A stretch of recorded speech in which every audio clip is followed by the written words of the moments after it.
ابو سعید ابو الخیر سے کسی نے کہا، کیا کمال کا انسان ہوگا وہ جو ہوا میں اڑ سکے؟ ابو سعید نے جواب دیا، یہ کون سی بڑی بات ہے، یہ کام تو مکھی بھی کر سکتی ہے۔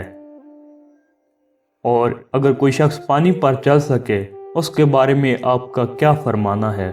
یہ بھی کوئی خاص بات نہیں ہے، کیونکہ لکڑی کا ٹکڑا بھی سطح آب پر تیر سکتا ہے۔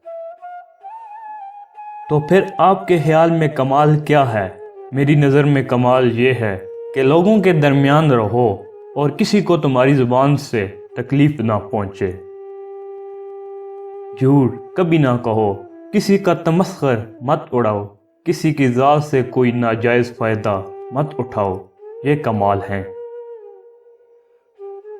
یہ ضروری نہیں کہ کسی کی ناجائز بات یا عادت کو برداشت کیا جائے، یہ کافی ہے کہ کسی کے بارے میں بن جانے کوئی رائے قائم نہ کریں۔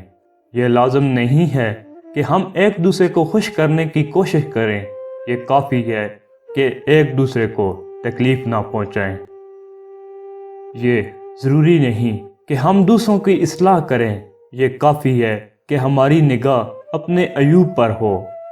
حتیٰ کہ یہ بھی ضروری نہیں کہ ہم ایک دوسرے سے محبت کریں، اتنا کافی ہے کہ ایک دوسرے کے دشمن نہ ہوں۔ دوسروں کے ساتھ امن کے ساتھ جینا کمال ہے۔